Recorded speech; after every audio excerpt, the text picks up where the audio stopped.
को तेल देने वाला एक बड़ा इलाका बारूद के पहाड़ पर सुलगने लगा है।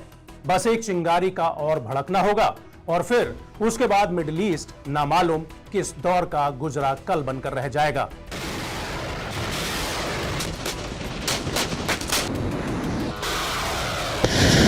इसकी बड़ी वजह यह है कि ज्वालामुखी बन चुके मिडिल ईस्ट की आग में ईरान और इजराइल तेल डालकर भड़काने में लगे हुए हैं। दुनिया सांस रोककर तमाशा देख रही है और युद्ध के उन्माद में और बदले की आग में दो मुल्क इस तरह जल रहे हैं कि वो अब दुनिया को भी जलाने को तैयार हैं।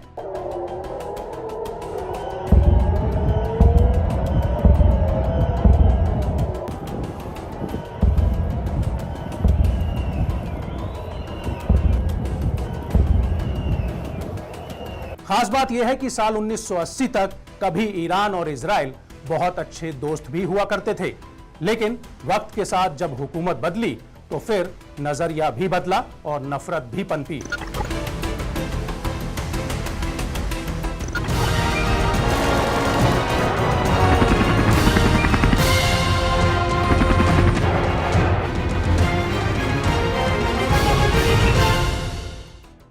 नमस्कार, मैं हूं सचिन यादव। बात आज बहुत गंभीर है क्योंकि बात हाथ से निकल चुकी है, दूर तक जा चुकी है। पहली दफा ईरान ने इजराइल पर डायरेक्ट अटैक किया है, तो पहली दफा ईरान और इजराइल एक दूसरे के खून के प्यासे बन चुके हैं। दोनों एक एक बार अपने बदले का दीदार कर चुके हैं और अब बारी है तो उस फाइनल असॉल्ट की जो कि मिडिल ईस्ट में भयंकर तबाही मचा सकता है।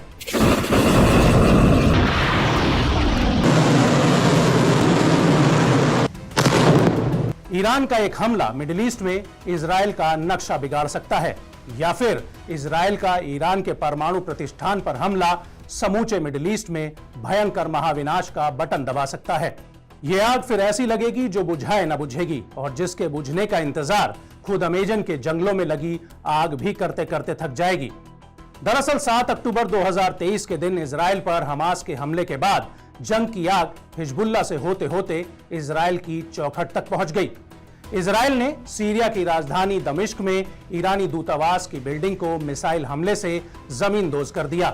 यह इजराइल का डायरेक्ट अटैक था जिसका प्रतिकार ईरान को करना ही था, या यूं कह लीजिए कि इजराइल ने ईरान को भी हमास हिजबुल्लाह के साथ जंग में खींच ही लिया। इसके बाद ईरान ने जो बदले की कार्रवाई की उसने इजराइल को झकझोर कर रख दिया। ईरान ने यहूदी देश पर भारी मात्रा में आत्मघाती ड्रोन्स, बैलिस्टिक मिसाइल और क्रूज मिसाइलों से हमला किया। इस हमले को अंजाम दिया ईरान की एलीट फोर्स IRGC ने। इस्लामिक रेवोल्यूशनरी गार्ड कॉर्प्स ने इजराइल पर ड्रोन और मिसाइलों की झड़ी लगा दी।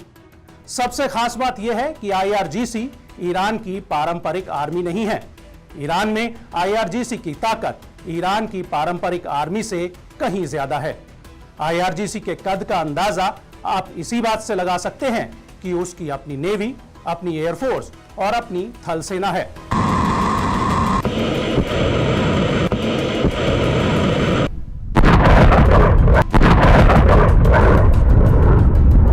अब आपको बताते हैं कि आखिर ईरान में IRGC वजूद में कैसे आया। दरअसल साल 1989 में ईरानी क्रांति के बाद इस्लामिक रेवोल्यूशनरी गार्ड कॉर्प्स की स्थापना की गई थी। बाहर से लेकर आंतरिक मामलों और शिया मुल्क के हितों की रक्षा करने की जिम्मेदारी इस फोर्स को सौंपी गई। इसकी बड़ी वजह यह है कि ईरान में साल 1989 की क्रांति से पहले तक शाह रजा पहलवी की हुकूमत थी। ईरान की सत्ता पर उनके दोस्तों और रिश्तेदारों का कब्जा था। 70 का दशक आते आते अमीरों और गरीबों के बीच की खाई गहरी होती चली गई और ईरानी जनता का शाह के ऊपर से भरोसा उठने लगा। शाही तौर तरीकों और ऐशो आराम से लोगों की नाराजगी और बढ़ती चली गई। इसके बाद लोगों का भरोसा पेरिस में निर्वासन की जिंदगी जी रहे शिया धार्मिक नेता आयतुल्लाह खुमैनी पर बढ़ा। दरअसल खुमैनी ने जनता को भरोसा दिया कि ईरान में किस तरह से इस्लामिक मूल्यों को अपनाते हुए भी आर्थिक और सामाजिक सुधार किए जा सकते हैं। खुमैनी का यह दर्शन जनता को रास आ गया और देखते ही देखते ईरान में खुमैनी का राज छा गया। इसके बाद 70 का दशक खत्म होते होते ईरान में जबरदस्त हिंसा भड़की और शाह के खिलाफ विरोध प्रदर्शन शुरू हो गए। लगातार हड़तालों से इकोनॉमी ठप हो गई। वक्त के साथ खुमैनी की रायशुमारी हो गई और उनको आजीवन ईरान का धार्मिक नेता घोषित कर दिया गया। शाह मोहम्मद रजा पहलवी के पतन के तुरंत बाद IRGC की स्थापना की गई। ये कानून और न्यायपालिका की सीमा से परे काम करती थी। यह सिर्फ ईरान के सर्वोच्च नेता के प्रति उत्तरदायी है और इसकी कमान संरचना चुने हुए राष्ट्रपति को दरकिनार करने का मादा भी रखती है। IRGC को एक मजबूत सैन्य यूनिट बनाने का काम किया साल 1980 से 88 तक लड़े गए ईरान इराक युद्ध ने। इस युद्ध के बाद IRGC पश्चिमी देशों की सेनाओं की तरह बाकायदा एक कमांड यूनिट के साथ एक पेशेवर लड़ाकू फोर्स के रूप में काम करने लगी थी। International unit for strategic studies के अनुसार यह ईरान की रेगुलर आर्म्ड फोर्सेस के समानांतर एक अलग फोर्स बनी हुई है, जिसकी कमान में 1,90,000 से ज्यादा सैनिक हैं। IRGC की शाखाओं में ईरान के 31 प्रांतों और तेहरान में मौजूद 1,50,000 से अधिक की थल सेना है। इसके अलावा बासिज अर्धसैनिक बल है जो दावा करता है कि वो लगभग 6 लाख स्वयंसेवकों को जुटाने का काम कर सकता है। ईरान की नियमित सेना की नौसेना से अलग IRGC का अपना नौसैनिक बल है, जिसमें लगभग 20,000 नाविक हैं, जिन पर ईरान की समुद्री सीमाओं पर गश्त करने की जिम्मेदारी है, जिसमें स्ट्रेट ऑफ हर्मुज भी शामिल है, जहां से दुनिया का लगभग 1/3 समुद्री तेल हर साल गुजरता है। IRGC के पास 15,000 कर्मियों की एक वायुसेना भी है, जो नियमित सेना की एक समानांतर शाखा से अलग है। ये वायुसेना ईरान के बैलिस्टिक मिसाइल कार्यक्रम को भी संभालती है। इसके अलावा IRGC की एक साइबर कमान भी है, जो ईरान की सैन्य और वाणिज्यिक जासूसी के लिए काम करती है।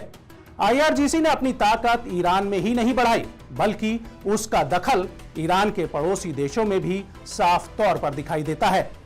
IRGC की एक विदेशी शाखा है जिसे कुद्स फोर्स के नाम से जाना जाता है, जो लेबनान से लेकर इराक, यमन और सीरिया समेत मध्य पूर्व तक फैला है, जो अपने सहयोगी मिलिशिया को हर संभव मदद करती है। उन्हें IRGC प्रशिक्षण, हथियार, पैसा और सैन्य सलाह मुहैया कराता है, जिससे वो इन प्रॉक्सी गुटों द्वारा पश्चिमी देशों और अपने सबसे बड़े दुश्मन इजराइल को काबू करने का काम करता है। साल 2003 में जब अमेरिका ने इराक पर आक्रमण किया था, तब इराक में IRGC की भागीदारी ने तेहरान और वॉशिंगटन के बीच विवाद काफी हद तक बढ़ाने का काम किया था। 2007 में अमेरिकी राष्ट्रपति जॉर्ज W. बुश ने कुद्स फोर्स पर अमेरिकी बलों को मारने के लिए शिया मुसलमानों को सड़क के किनारे बम प्रदान करने का आरोप लगाया था, और अमेरिकी सरकार के अंदर और बाहर के विशेषज्ञों ने सवाल उठाए थे कि क्या ऐसे आदेश सीधे तेहरान से आए थे।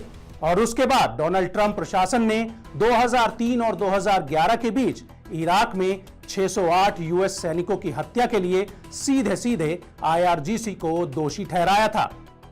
इसके बाद हाल के घटनाक्रम पर नजर डालें तो ऐसी कई रिपोर्ट्स सामने आई हैं, जिनमें हमास के द्वारा इजराइल पर किए गए अब तक के सबसे बड़े हमले में भी IRGC ने अहम भूमिका निभाई है। यहां तक कि IRGC के एक पूर्व अधिकारी एजातुल्लाह जरगामी ने गाजा में भूमिगत सुरंगों में मिसाइल के उपयोग सहित हमास को सैन्य प्रशिक्षण प्रदान करने की बात भी स्वीकार की थी।